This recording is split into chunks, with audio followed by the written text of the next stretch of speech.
The forest had already begun to grow quiet. Police officers moved carefully through the trees west of Calgary, searching a remote area near Bragg Creek, Alberta. For days, investigators had hoped they would find a missing mother and her young daughter alive.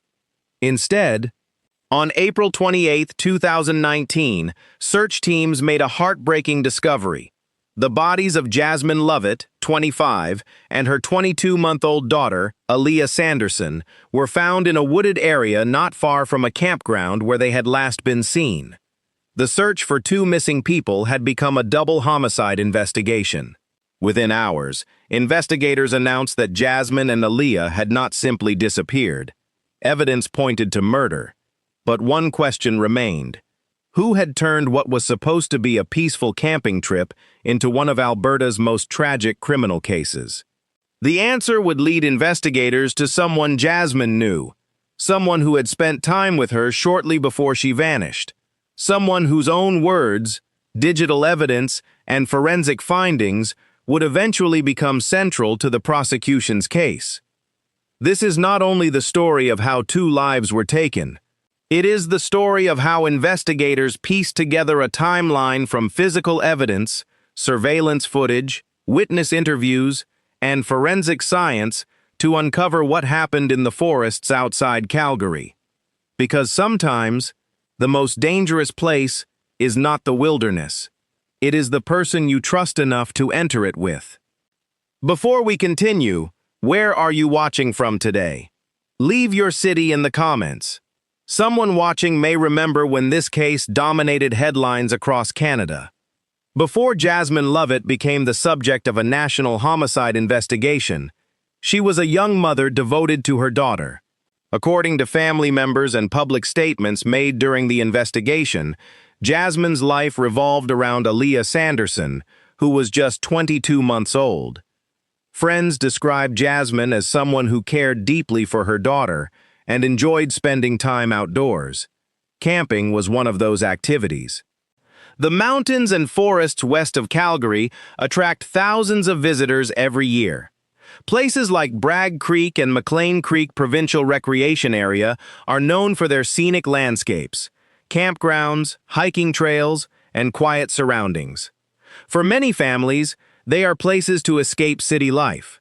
In April 2019, Jasmine planned what appeared to be a camping trip in that area. According to investigators, she had been in contact with Robert Leeming, a man she had recently met. Evidence later presented in court showed the two had communicated before arranging to meet. There was nothing publicly known at the time to suggest the trip would end in tragedy. On April 16, 2019, Jasmine and Aliyah were last seen alive. Family members later became concerned after they could no longer reach Jasmine. The lack of communication was unusual. As concern grew, relatives contacted authorities.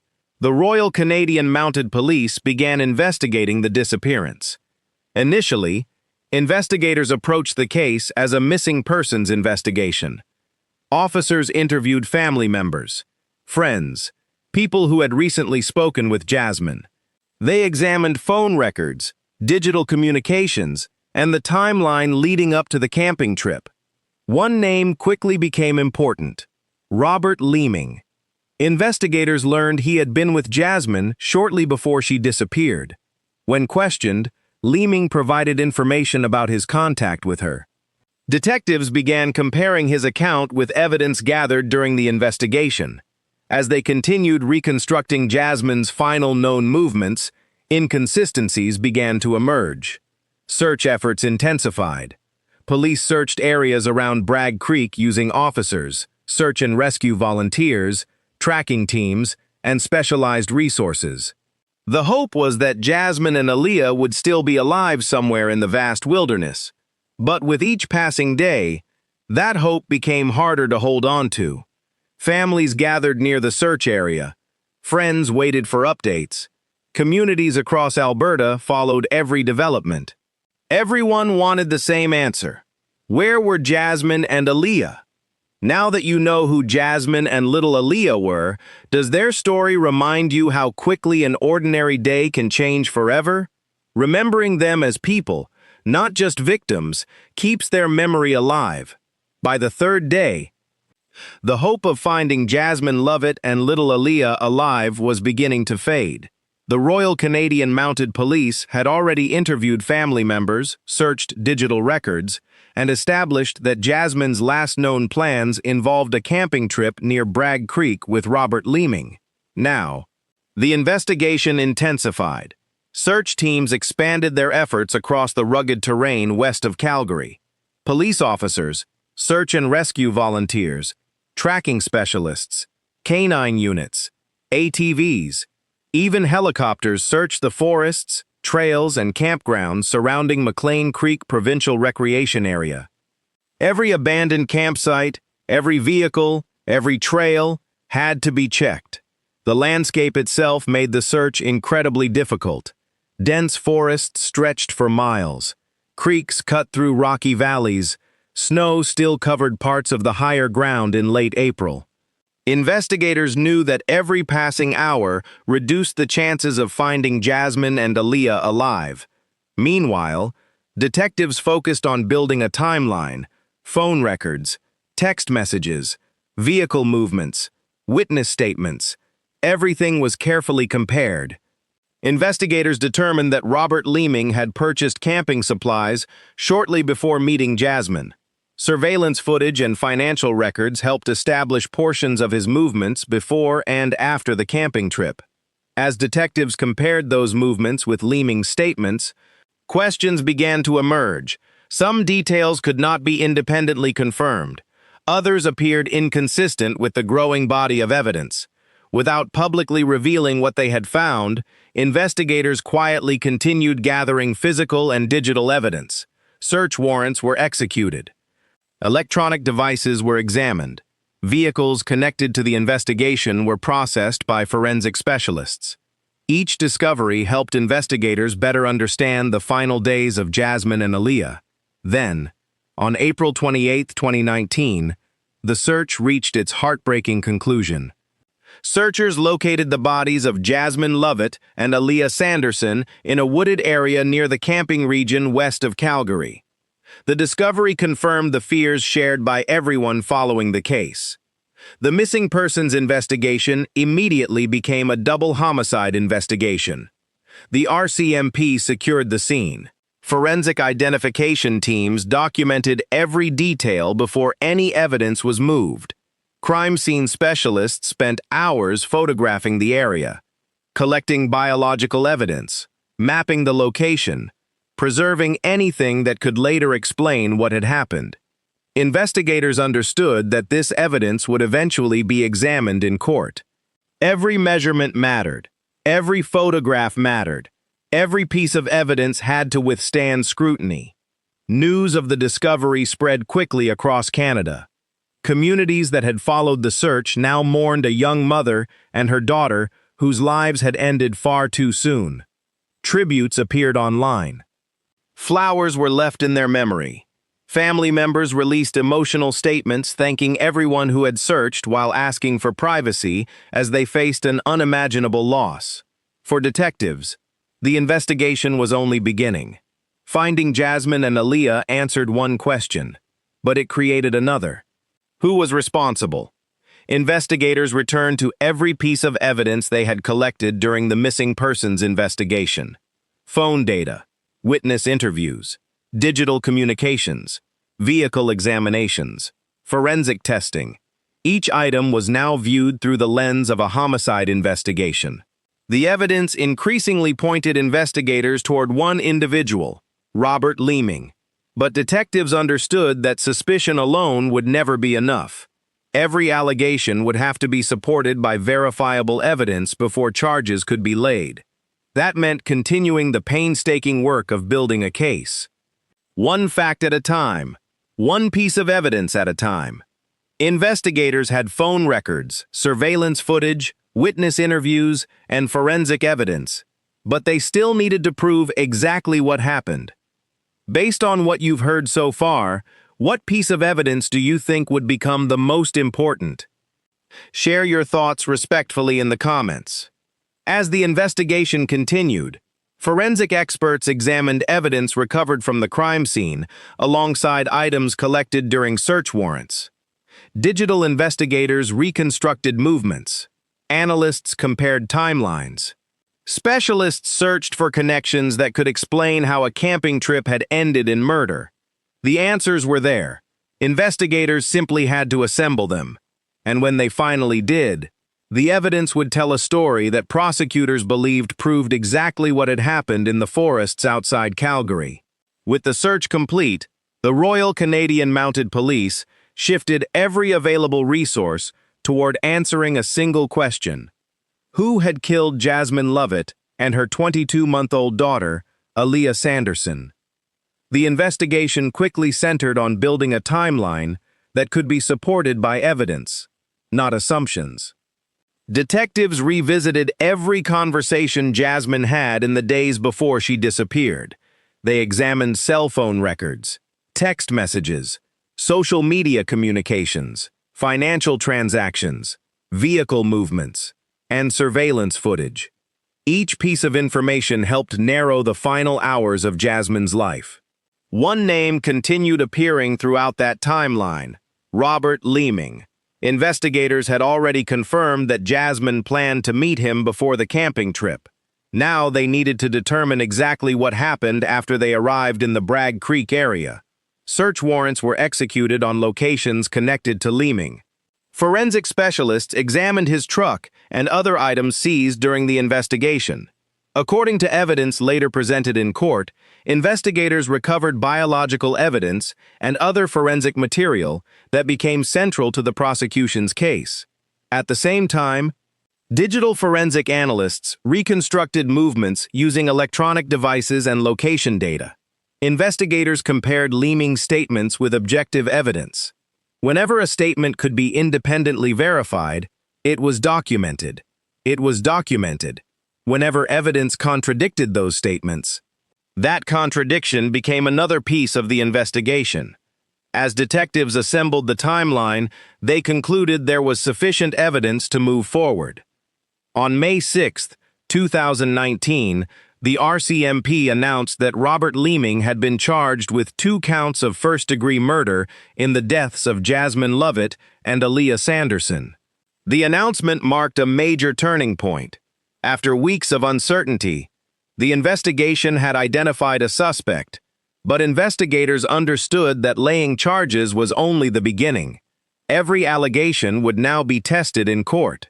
The prosecution would have to prove guilt beyond a reasonable doubt. That meant presenting evidence that was factual, scientifically supported, and carefully documented. Over the months that followed, the case continued moving through Alberta's justice system. Investigators and forensic specialists prepared reports. Evidence was reviewed repeatedly. Expert witnesses were identified. The prosecution organized thousands of pages of investigative material gathered since the first missing persons report. Meanwhile, Jasmine's family and friends continued mourning 2 unimaginable losses. Public memorials honored both Jasmine and little Aliyah. Community members remembered Jasmine as a caring mother whose greatest priority had always been her daughter. Aliyah, still a toddler, had barely begun experiencing life. The case deeply affected communities across Alberta because it involved not one victim, but 2, a young mother and a little girl whose future had been taken before it had truly begun. Investigators now had a suspect in custody, but a courtroom would ultimately decide the outcome. Based on the evidence you've heard so far, what do you think becomes the strongest proof in a modern homicide investigation? DNA, digital evidence, or witness testimony? Share your thoughts respectfully in the comments. As the trial approached, the focus shifted from finding a suspect to presenting the evidence. Every forensic finding would be explained, every timeline reconstructed, every investigative decision examined. The court would hear how detectives pieced together the events surrounding the camping trip using physical evidence, expert testimony, and digital records. For Jasmine and Aliyah's loved ones, the trial would mean reliving painful memories, but it also represented something they had waited for since April 2019. The opportunity for justice. The evidence had led investigators to Robert Leeming. Now, the court would determine whether it proved his guilt beyond a reasonable doubt. When Robert Leeming entered the courtroom, the investigation moved into its final phase.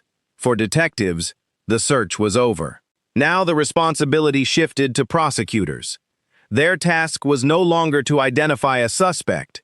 It was to prove, beyond a reasonable doubt, that Robert Leeming had murdered Jasmine Lovett and her 22-month-old daughter, Aliyah Sanderson. The trial was heard before the Court of King's Bench of Alberta. Over several weeks, the court heard testimony from investigators, forensic specialists, digital evidence experts, and witnesses connected to the investigation. Rather than relying on one single piece of evidence, the prosecution presented a case built from many different sources. Each piece supported the next. Together, they formed the timeline investigators believed explained exactly what had happened. Jurors heard evidence concerning the communications between Jasmine and Robert Leeming before the camping trip. Digital records helped establish when they arranged to meet. Surveillance footage and financial transactions helped investigators reconstruct portions of Leeming's movements before and after Jasmine disappeared. Forensic experts explained how evidence recovered during the investigation was analyzed using established scientific methods. The prosecution argued that the physical evidence was consistent with the conclusion that Leeming had killed Jasmine and Aliyah after bringing them to the remote camping area. Investigators also described the extensive search operation that ultimately led to the discovery of both victims. Every search record, every forensic examination, every witness interview had been carefully documented. The jury was able to see how investigators built the case step by step, rather than relying on assumptions. Throughout the proceedings, the court also heard about Leeming's own statements to investigators. Prosecutors argued that portions of those statements were inconsistent with the objective evidence collected during the investigation. The defense challenged elements of the Crown's case and cross-examined witnesses, as is standard in a criminal trial. The burden of proof remained entirely with the prosecution. No verdict would be based on emotion, only on evidence presented before the court. For Jasmine's family, the trial was one of the most difficult chapters of the entire case. They listened as investigators described the events surrounding Jasmine's disappearance. They heard details of the search, the evidence, the investigation, and the loss of both Jasmine and Aliyah. Despite the emotional weight of the proceedings, family members remained focused on seeing the judicial process through to its conclusion. Months after the investigation had begun, the case finally reached its final stage. The jury retired to deliberate. Every exhibit, every witness, every expert opinion, every piece of forensic evidence had now been presented. The responsibility for determining the outcome rested with 12 jurors. The wait was tense. For detectives, it marked the end of years of investigative work. For prosecutors, it represented the culmination of months preparing the case. For Jasmine's family, it was another painful period of uncertainty. Then, the jury returned. After considering the evidence, the jury found Robert Leeming guilty of 2 counts of first-degree murder in the deaths of Jasmine Lovett and Aliyah Sanderson. The verdict brought an end to one of Alberta's most closely followed homicide cases. Under Canadian law, a conviction for first-degree murder carries a mandatory sentence of life imprisonment, with parole eligibility determined according to Canadian sentencing laws. Although the verdict could never undo what had happened, it meant that the court accepted the evidence presented by investigators and prosecutors. Justice, as defined by the legal system, had been achieved. For years, Jasmine's family carried unimaginable grief while waiting for the justice system to reach its conclusion. If you've ever waited a long time for the truth about something important, you know how difficult patience can be. Thank you for remembering Jasmine Lovett and little Aliyah Sanderson with respect. The legal case was over, but the story of Jasmine and Aliyah did not end with a verdict. Their names would continue to be remembered, not only because of the tragedy that took their lives, but because their story reminded Canadians of the importance of evidence, persistence, and the pursuit of justice. And before this documentary ends, there is one final chapter. Not about the courtroom, not about the investigation, but about the legacy Jasmine and Aliyah left behind. Justice had finally been delivered. But for the families of Jasmine Lovett and Aliyah Sanderson, justice could never replace what had been lost. No verdict, no sentence. No courtroom decision could bring back a 25-year-old mother or her 22-month-old daughter. The guilty verdict closed the criminal case. It did not end the grief.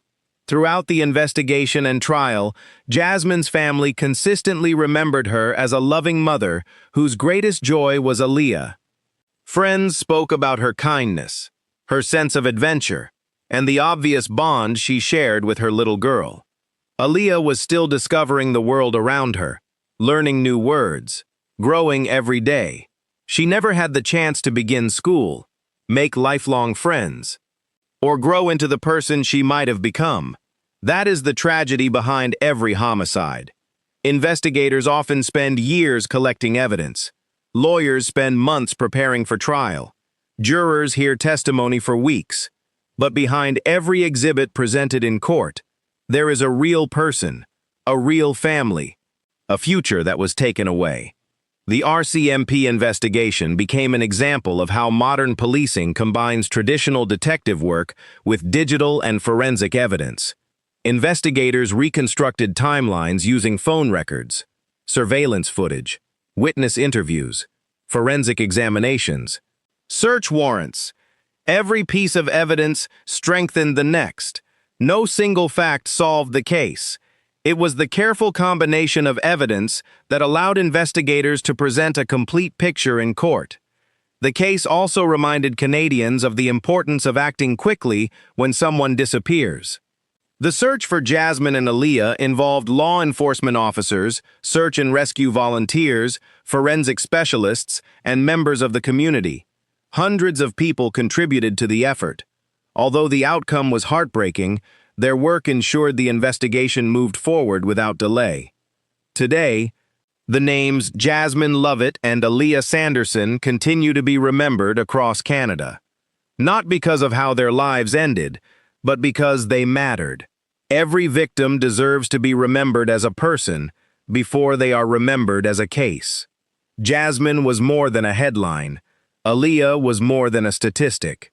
They were a mother and daughter whose lives should have continued together. Instead, their story became one that reminds us why evidence matters, why investigations matter, and why justice must continue even when hope feels distant. At the Silence Evidence, that is why these stories are told. Not to sensationalize tragedy, not to glorify violence, but to preserve the truth, to remember victims with dignity, and to highlight the investigators who refuse to let evidence be forgotten. Because every solved case represents years of determination. Every conviction reflects countless hours of careful police work. And every victim deserves to have their story remembered accurately. If there is one lesson from the Jasmine Lovett and Aliyah Sanderson case, it is that violence can happen in places that appear peaceful. But it also shows that patient investigation, scientific evidence, and determined investigators can still uncover the truth, even when the path is long. As this story comes to an end, remember Jasmine, remember Aliyah, not for the tragedy that brought their names into the news, but for the lives they lived before that day. Because every victim has a name, every family has a story, and every piece of evidence has the power to speak. If you believe every victim deserves to be remembered with dignity and every investigation deserves to be told through verified facts, subscribe to the Silence Evidence. Together, we can ensure these stories are never forgotten. Thank you for watching. Until next time, every case deserves an answer. Every family deserves the truth.